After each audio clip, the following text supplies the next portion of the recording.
तो निम्न में से किसने पारंपरिक गणपति त्योहार को राष्ट्रीय त्योहार में बदल दिया था? तो बाल गंगाधर तिलक ने गणपति त्योहार को पुणे में 1893 में एक राष्ट्रीय त्योहार में बदल दिया था। ठीक है, तो बाल गंगाधर तिलक किसको? गणपति त्योहार को। 74 आता है कि निम्न घटनाओं पर विचार कीजिए। तो करेक्ट क्रोनोलॉजिकल ऑर्डर हमसे पूछा है इन घटनाओं का। तो सबसे पहले क्या हुआ था, ये करेक्ट ऑप्शन है 4132। कश्मीर असेशन टू इंडिया, सबसे पहले कश्मीर का भारत में मेलन, नंबर 1। नंबर 2 क्या है? पुलिस एक्शन इन हैदराबाद, ये तब की बात है जब इंडिया पाकिस्तान का विभाजन हुआ था, डिवाइड हुआ था। तो नंबर 3 पे आएगा हमारा death of doctor Shyam Prasad Mukherjee इन श्रीनगर 3। और उसके बाद लास्ट में हमारा हुआ था क्या है? गोवा का लिबरेशन। तो सबसे लास्ट में इंडिया में जो मतलब इंडिया बना था, तो वहाँ पे सबसे बाद में जो फ्री हुआ था तो वो गोवा स्टेट था। फिर सबसे पहले कश्मीर जोड़ा गया बात करके, फिर पुलिस एक्शन हैदराबाद में ये सब चल रहा था। हैदराबाद जुड़ गया था पर लोग वहाँ पे विरोध कर रहे थे। तो ये इस तरीके से ये क्रोनोलॉजिकल ऑर्डर सही है, क्रोनोलॉजिकल ऑर्डर। फिर आता है 175 प्रेसिडेंट ऑफ इंसानी बिरादरी एसोसिएशन। तो जयप्रकाश नारायण जो थे, तो वो इस इंसानी बिरादरी के एसोसिएशन के प्रेसिडेंट थे, जयप्रकाश नारायण एवं खान अब्दुल गफ्फार खान ने। ठीक है, ये इंसानी बिरादरी याद रखेंगे। फिर इधर आता है क्रोनोलॉजिकल ऑर्डर, इसका भी पूछा है कि बंगाल विभाजन का निर्णय हुआ और ये सब चीज़ें थी। तो इसका 1324 सबसे पहले यही हुआ, हमारा पहला यही हुआ कि डिसीजन टू पार्टीशन बंगाल, कि बंगाल को पार्टीशन उसका कर देते हैं, पहले ये डिसीजन हुआ। फिर हमारा आया कि फॉर्मल प्रोक्लेमेशन ऑफ स्वदेशी मूवमेंट, स्वदेशी आंदोलन की औपचारिक घोषणा, नंबर 2 ये है। फिर हमारा इसके ऊपर क्या, number 3 acceptance of Swaraj as the goal of Congress. तो जो स्वराज का नारा था तो वो कांग्रेस का गोल की तरह उसको एक्सेप्ट किया गया। लास्ट में हमारा सूरत का विभाजन। तो नंबर 4 ये 2007 में पूछा था। विटले कमीशन की बात अगर करें तो कौन सा कमीशन? विटले ये है। वॉज कंसर्न विद द, तो किससे कंसर्न था, किससे जुड़ा हुआ था? तो लेबर से जुड़ा हुआ था, लेबर लॉज बोले जो भी। तो विटले कमीशन था। 1929 की बात करें तो रॉयल कमीशन ऑन लेबर या श्रम पर विटले कमीशन की स्थापना हुई थी। तो इसके बेसिस पे हमारा लेबर या श्रम पर विटले कमीशन की स्थापना करी 1929 में। आयोग ने 1931 में अपनी रिपोर्ट प्रस्तुत की। फिर आता है the first state to become bifurcated after independence.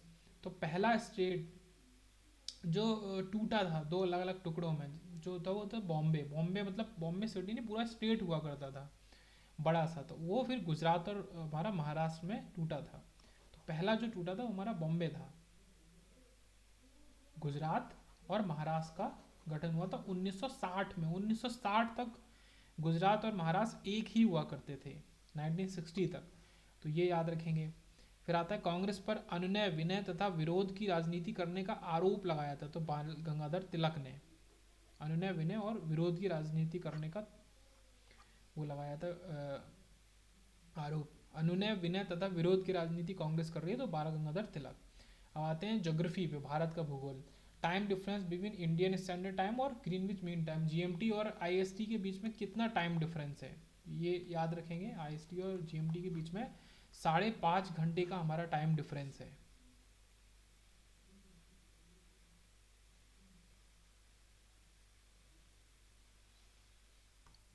अगला क्वेश्चन देखते हैं। कह रहे हैं कि इफ द फोर्थ, ठीक है ये हो गया 5.5 घंटा। If the time of sunrise in Arunachal Pradesh is 5 AM, what will be the probable time of sunrise in Saurashtra? तो सौराष्ट्र में सूर्योदय का समय क्या होगा अगर अरुणाचल प्रदेश में 5 बजे है? तो वहाँ पे होगा 7 AM। ठीक है, 2 घंटे का, 2 आवर्स का वहाँ पे डिफरेंस होगा। तो ये दिया है कि 2 घंटे का, क्योंकि गुजरात एवं अरुणाचल प्रदेश के मध्य लगभग 30 डिग्री देशांतर रेखा का अंतर है, करीब 30 डिग्री का। 1 डिग्री का मतलब, ये रिलेशन इंपॉर्टेंट है कि 1 डिग्री का मतलब 4 मिनट का डिले, और 30 डिग्री का मतलब 3 चौक 20 मतलब 120 मिनट, मतलब 2 घंटे का डिले। तो अरुणाचल प्रदेश में अगर 5 बजे हो रहा है और 30 डिग्री वहाँ से दूर सौराष्ट्र है, तो वहाँ पे 2 घंटे बाद होगा हमारा सनराइज। और इंडिया में कितने स्टेट्स और यूनियन टेरिटरीज हैं? ये 2012 में पूछा था, यूकेपीएससी में पूछ लेता है कभी कभी। तो 28 हमारे स्टेट्स है करंट में 2021 में, और 8 हमारा यूनियन टेरिटरी हैं। तो इसमें नहीं, उस समय ये जो भी था तो ये गलत था इसमें से। तो अभी हमारा 28 और 8 का आंकड़ा चल रहा है, इवन का 8-8। उसके बाद आगे आते हैं, which one of the following has joined as the eighth sister in the family of 7 sister in the north east. तो सिक्किम को हमारा 8वां सिस्टर है कहते हैं, तो उनके नाम याद देख लेते हैं। इनको इनको 7 बहनें 7 सिस्टर्स कहते हैं, तो ये सब लगभग पता ही होगा उत्तर पूर्वी राज्यों को। तो सिक्किम, असम, अरुणाचल प्रदेश, मेघालय, मणिपुर, नागालैंड, मिजोरम एवं त्रिपुरा। तो कितने हो गए? 1 2 3 4 5 6 7 और 8। तो 7 सिस्टर्स ऑफ 8 सिस्टर्स हैं। सिक्किम, असम, अरुणाचल प्रदेश, मेघालय, मणिपुर, नागालैंड, मिजोरम एवं Tripura. Which of the following places never gets, ये हो गया हमारा। थर्ड पे आते हैं, never gets vertical rays of the sun. तो कहाँ पे हमारा वर्टिकल रेज सन की नहीं गिरती हैं? तो वो है श्रीनगर। श्रीनगर में वर्टिकल रेज सन की नहीं गिरती हैं। नेक्स्ट आते हैं, which one of the following states is bounded by Bangladesh from 3 sides. तो कौन सा स्टेट है जो बांग्लादेश से 3 तरफ से घिरा हुआ है? तो त्रिपुरा जो हमारा है बांग्लादेश से 3 तरफ से घिरा हुआ है। फिर आते 9 पे, विच one of the following city is not a capital of any state of India. इसमें से कौन सी सिटी किसी भी स्टेट का कैपिटल नहीं है? तो रायपुर हमारा छत्तीसगढ़ का कैपिटल है, शिलोंग कैपिटल है, रांची, रांची हमारा झारखंड का है, ये झारखंड का, ठीक है। ये हमारा रायपुर का, सॉरी छत्तीसगढ़ का रायपुर। और इसी तरीके से शिलोंग मेघालय का, और हमारा जो गुवाहाटी है वो सिटी है आसाम में, ठीक है। उसी वहाँ पे आईआईटी भी है, आईआईटी गुवाहाटी, तो वो सिटी है, तो इसका आंसर गुवाहाटी है। और वहाँ की राजधानी दिसपुर है। फिर आते हैं 7th पे, सिलेक्ट द करेक्ट आंसर। तो सही आंसर बताना है हमें। तो Rajasthan is the largest state of India. तो ये सही बात है, एरिया के हिसाब से राजस्थान सबसे बड़ा स्टेट है इंडिया का। Tamil is the official language of Lakshadweep. तो ये गलत है। अब ये याद भी रखेंगे क्या है, Sikkim is the smallest state, ये भी गलत है। और Silvassa is the capital of Dadra and Nagar Haveli. तो सिलवासा कैपिटल है, ये याद रहेंगे। तो 2 और 4 इज द सही। अब नीचे देखेंगे है क्या, लक्षद्वीप की सरकारी भाषा तमिल न होकर मलयालम है, तो ये याद रखेंगे। और सिक्किम की कुल जनसंख्या काफ़ी ज़्यादा है, तो सबसे छोटा राज्य सिक्किम जनसंख्या की दृष्टि से भारत का सबसे छोटा राज्य सिक्किम है, जनसंख्या की दृष्टि से, ना कि एरिया की दृष्टि से। वो गोवा है, स्टेट नॉट यूनियन टेरिटरी। तो इस तरीके से 2 और 4 यहाँ पे सही था। फिर आते हैं, what is the correct north south sequence of the following Indian states along the Myanmar border. Myanmar border के अराउंड नॉर्थ से साउथ की तरफ का सीक्वेंस कौन सा सही बता रहा है? ठीक है, नॉर्थ से साउथ की तरफ का। तो अरुणाचल प्रदेश हमारा है, फिर नागालैंड है, फिर मणिपुर है, फिर मिजोरम है। तो ये याद रखेंगे, म्यांमार की देश की सीमा से लगे भारतीय राज्यों का उत्तर से दक्षिण का सही क्रम अरुणाचल प्रदेश, नागालैंड, मणिपुर और मिजोरम।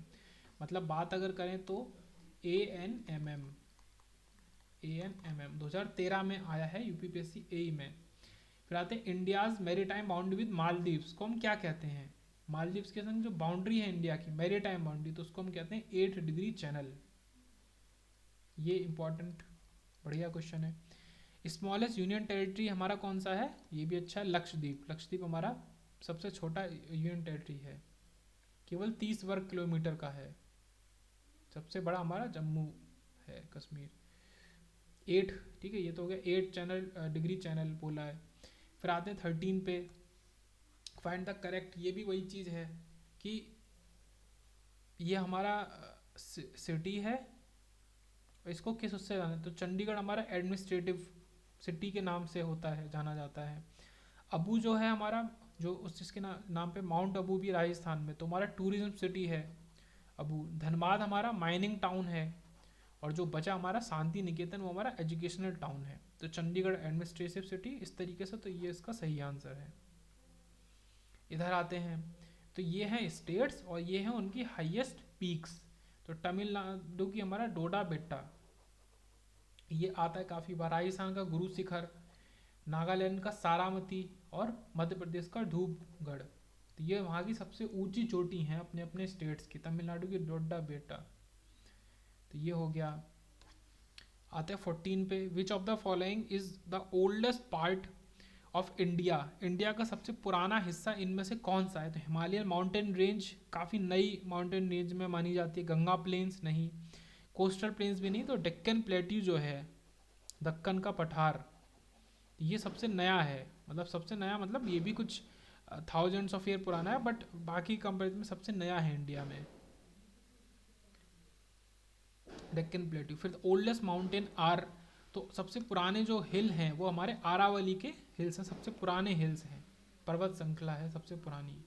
अरावली पर्वत माला भारत की पश्चिमी भाग में गुजरात के पालनपुर से राजस्थान सहित दिल्ली तक विस्तृत है। अब काफ़ी पुरानी है, काफ़ी लंबी भी है। प्राचीनतम पर्वतमाला भारत की।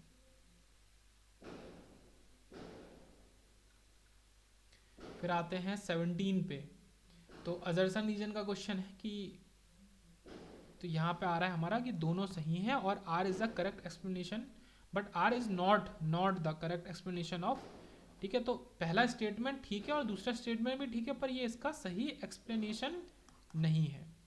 तो अपने आप में ठीक है, Himalayan mountain protects India from northern cold winds in winter season. तो ऐसा होता है कि इंडिया रशिया जितना ठंडा क्यों नहीं है, क्योंकि हिमालयन जो माउंटेन रेंज है तो वो उसको ठंडी हवाओं से बचाती है विंटर सीजन में।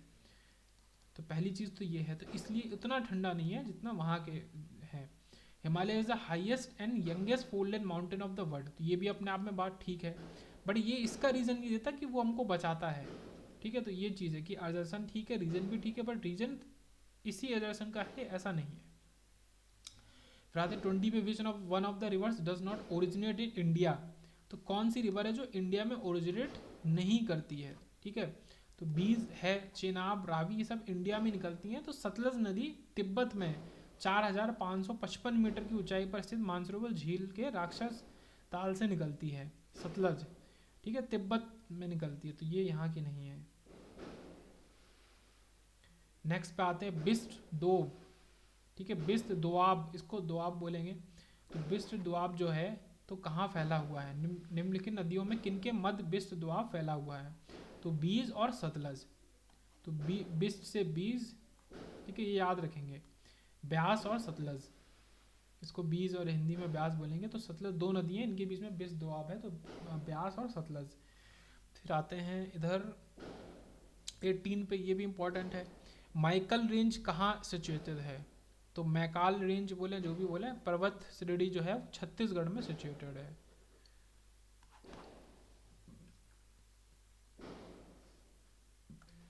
तो 19 में पूछना है कि बिटवीन विच माउंटेन रेंजेस दस लेह लाए, लेह हमारा किन माउंटेन रेंजेस के बीच में लाए करता है? तो जस्कार एंड लद्दाख। तो लेह लद्दाख से मतलब याद रखेंगे, लद्दाख तो है ही, और जस्कार या जास्कर, तो जास्कर और लद्दाख के बीच में हमारा लेह लाए करता है। वर्ष 2019 में जम्मू और कश्मीर राज्य का पुनर्गठन किया गया, जिसके बाद जम्मू और कश्मीर दो राज्य के दो भागों जम्मू कश्मीर तथा लद्दाख में विभाजित और दोनों को यूनियन टेरिटरी केंद्र शासित प्रदेश बना दिया। ओके, लद्दाख केंद्र शासित प्रदेश में दो जिले हैं, लेह और कारगिल। तो क्या कर दिया, एक जम्मू कश्मीर अलग कर दिया और लद्दाख अलग कर दिया। By which name river Ganga is called in Bangladesh? तो बांग्लादेश में गंगा को क्या कहते हैं? पद्मा कहते हैं,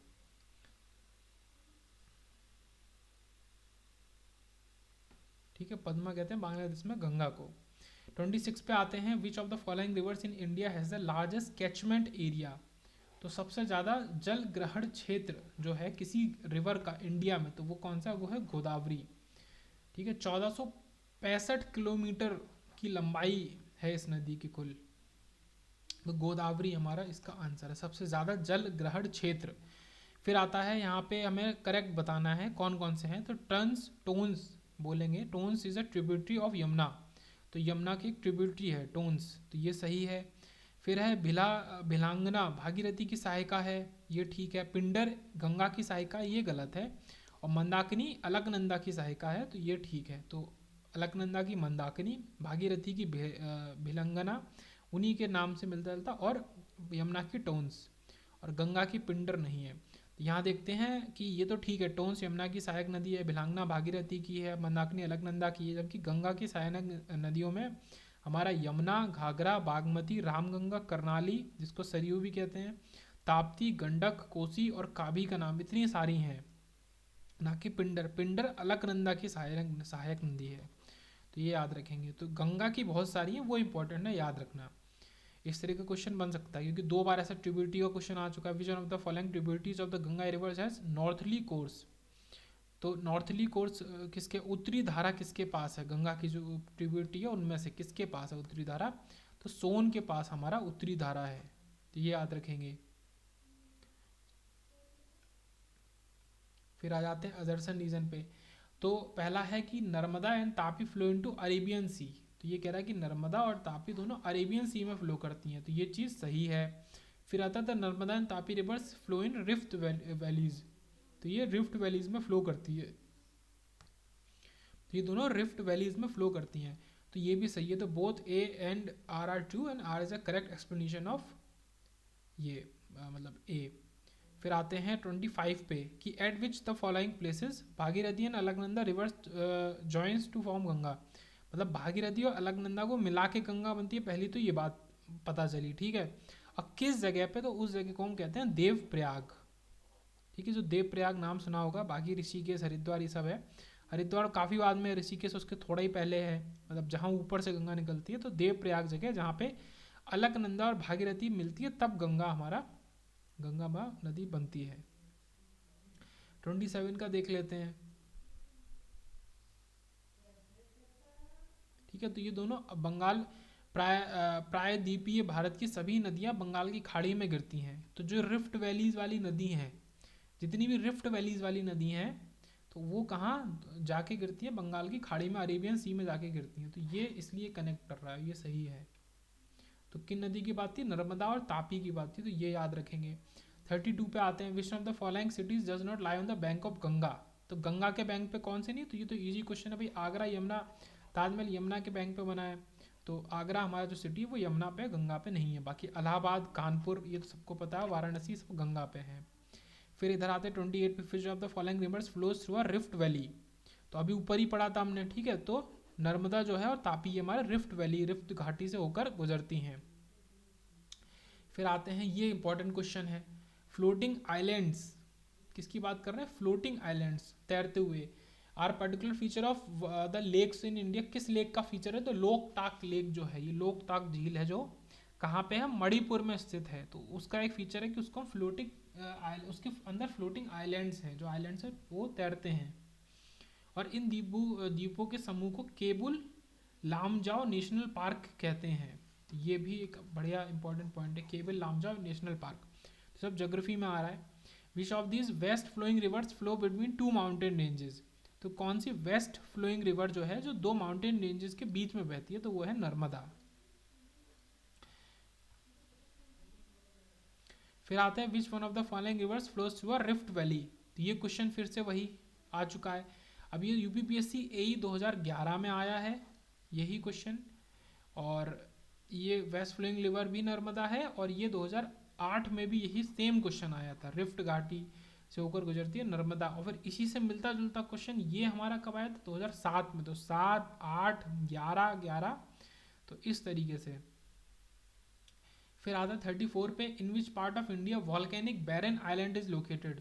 तो वॉल्केनिक आइलैंड है पूरा, मतलब पूरा, लेकिन वो बंजर है, मतलब बैरन ज्वालाद्वीप, ज्वालामुखी द्वीप है, ठीक है, बैरन वॉल्केनिक आइलैंड। तो अंडमान ग्रुप ऑफ आइलैंड जो हैं, जो अंडमान और निकोबार कहते हैं, तो उसमें अंडमान ग्रुप ऑफ आइलैंड्स अलग है और निकोबार द्वीप समूह अलग है। तो जो अंडमान वाला है, तो ये हमारा बैरन वॉल्केनिक आइलैंड है, बस याद रहे, बस मेन चीज़ ये है। उसके बाद आता है, lowest altitude point measure with difference to mean sea level. तो सबसे लोएस्ट पॉइंट हमारा कहाँ, किस स्टेट में लाई करता है, स्टेट की बात करेंगे तो वो है केरला, ठीक है, केरला में। और वो केरला का कट्टानाड जो जगह है, भारत का न्यूनतम ऊंचाई वाला क्षेत्र है अगर सी लेवल से बात करें तो। ये क्षेत्र शायद दुनिया का एकमात्र स्थान है जहाँ कृषि कार्य समुद्र तल से लगभग 2 मीटर नीचे की जाती है। इस क्षेत्र को केरल का धान का कटोरा भी कहते हैं। समुद्र जो तल है उससे भी 2 मीटर नीचे पे यहाँ पे खेती होती है, तो इससे याद रखें, कट्टानाड केरला में लोएस्ट पॉइंट। फिर आते हैं, which of the following islands come in the category of distant island. इनको हम डिस्टेंट आइलैंड भी कहते हैं, ऑफ इंडियन कोस्टल लाइन। तो सुदूरवर्ती द्वीप की बात करेंगे तो मिनी कॉय आइलैंड का ग्रुप है, मिनी कॉय, ठीक ठीक है, ये डिस्टेंट आइलैंड भी कहते हैं। यूपीपीएससी यही 2011 में आ चुका है। फिर आते हैं highest waterfall Kunchikal lies in which state. तो ये वाटरफॉल बनाया है, वाटरफॉल है, तो हाईएस्ट वाटरफॉल है ये क्या है, हाईएस्ट। तो ये किस स्टेट में लाई करता है, तो कर्नाटका में लाई करता है, कुंचिकल हाईएस्ट वाटरफॉल, इसका नाम ये है, और कर्नाटका में लाई करता है। हाईएस्ट वाटरफॉल वो लोएस्ट पॉइंट। तो इस तरीके से डिस्टेंट आइलैंड ये हमारा क्या था, सुदूर मिनिकॉय द्वीप, डिस्टेंट आइलैंड। फिर आता है जोजिला पास कनेक्ट्स। तो अलग अलग तरीके के पास होते हैं, पास का काम होता है कनेक्ट करता है दो चीज़ों को, दो शहर या जगह को। तो जोजिला पास जो है हमारा है, तो वो हमारा लेह और श्रीनगर को जोड़ता है। किसको, लेह को और श्रीनगर को। जोजिला दर्रा, इंग्लिश हिंदी में कहते हैं दर्रा। लद्दाख की जास्कर श्रेणी में स्थित एक प्रसिद्ध दर्रा है। यह दर्रा हिमालय के अंतर्गत आता है। दर्रा लेह और श्रीनगर को जोड़ता है। फिर आया 40 विच one of the following mountain pass is not located in Uttarakhand. तो कौन सा माउंटेन पास है जो उत्तराखंड में नहीं लोकेटेड है, तो वो है शिपकीला। बाकी ये तीनों हैं, ये याद रखेंगे। तो कुंगरी बिंगरी ला, थागाला और तुंजल ला, ये तीनों हमारा उत्तराखंड में लाई करते हैं, यूके। और शिपकीला जो हमारा है, ये हमारा हिमाचल प्रदेश का। किन्नौर और शिपकीला हमारा हिमाचल प्रदेश में लाई करते हैं। बाकी तीनों तुंजन, थागा और कुंगरी बिंगरी उत्तराखंड के हैं। इधर आते हैं जवाहर टनल और जम्मू श्रीनगर हाईवे। तो किसकी बात कर रहे हैं, जवाहर टनल। जम्मू श्रीनगर राजमार्ग पर जवाहर सुरंग जो है किससे संबंधित है, तो पीर पंजल रेंज से, पीर पंजल श्रेणी से संबंधित है। या फिर इसको बनिहाल सुरंग भी कहते हैं। भारत के जम्मू एंड कश्मीर राज्य में राष्ट्रीय राजमार्ग नेशनल हाईवे 44 पर है, तो इसको जवाहर सुरंग या बनिहाल सुरंग, और पीर पंजल रेंज से ये संबंधित है।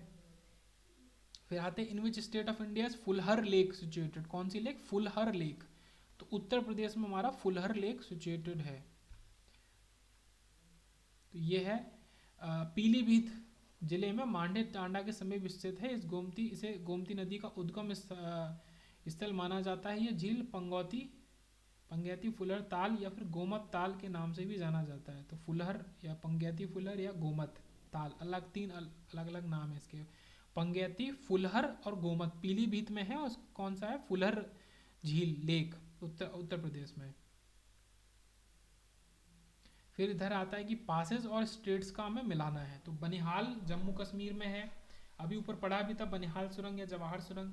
फिर बॉमडिला हमारा अरुणाचल प्रदेश में है। रोहतांग हमारा, रोहतांग पास तो काफ़ी लोगों ने नाम सुना होगा, हिमाचल प्रदेश में। और नथला हमारा सिक्किम में। तो नथला सिक्किम, बॉमडिला हमारा अरुणाचल प्रदेश में।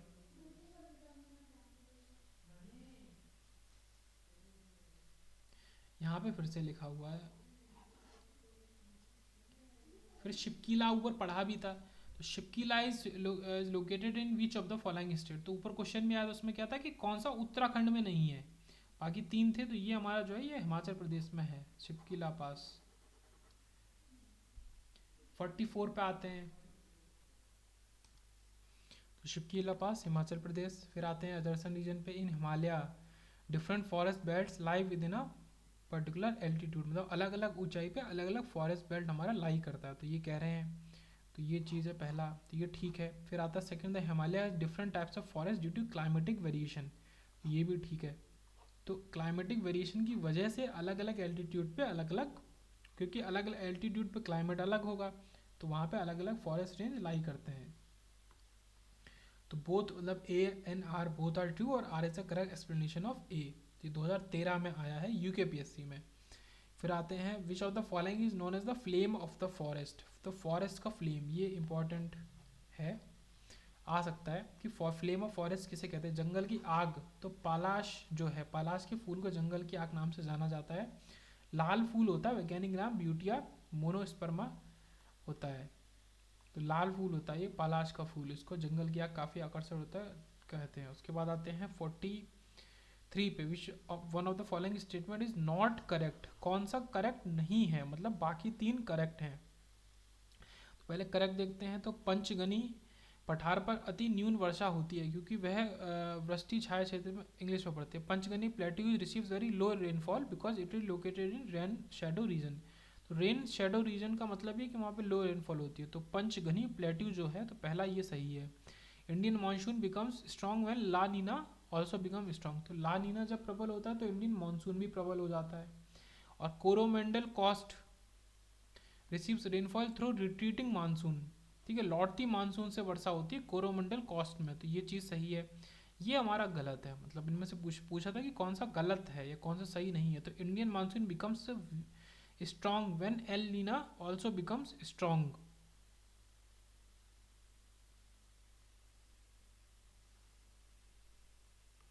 तो ये क्योंकि दो जगह स्ट्रॉन्ग दे दिया है तो इसमें से गलत होगा, एक जगह वीक होगा, तो ये वाला गलत है। तो इंडियन मानसून स्ट्रॉन्ग होता है।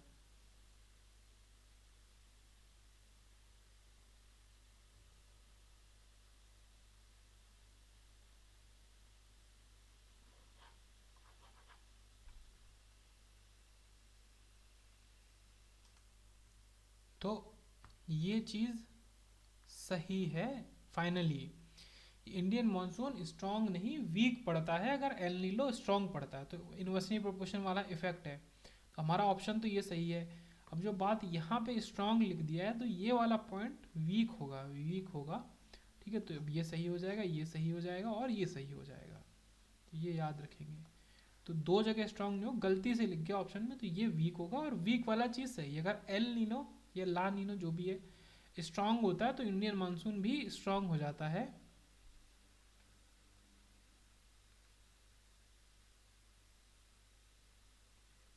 अगर वो स्ट्रांग होता है तो इंडियन मानसून वीक पड़ जाता है। एल नीनो अगर स्ट्रांग होता है तो इंडियन मानसून वीक पड़ जाता है। तो काफ़ी ज़्यादा इसमें हो गया। जंगल की आग पलाश, आगे बढ़ते हैं। तो पहले 49 पे आते हैं। In which of the following states area under forest cover as percentage of total geographic area of the state is the lowest. तो जितना स्टेट का एरिया है और उसके कंपैरिजन में उस स्टेट में फॉरेस्ट एरिया सबसे कम अगर कहीं पे है वो है उत्तर प्रदेश में, क्योंकि इतनी पॉपुलेशन है तो यहाँ तो फॉरेस्ट वैसे ही नहीं होंगे। तो ये उत्तर प्रदेश है। गोवा में भी है, सबसे ज़्यादा है क्योंकि पॉपुलेशन बहुत कम होगी। तो 60.43% एरिया में वहाँ पे फॉरेस्ट ही है, वहाँ खेती इतनी होती नहीं।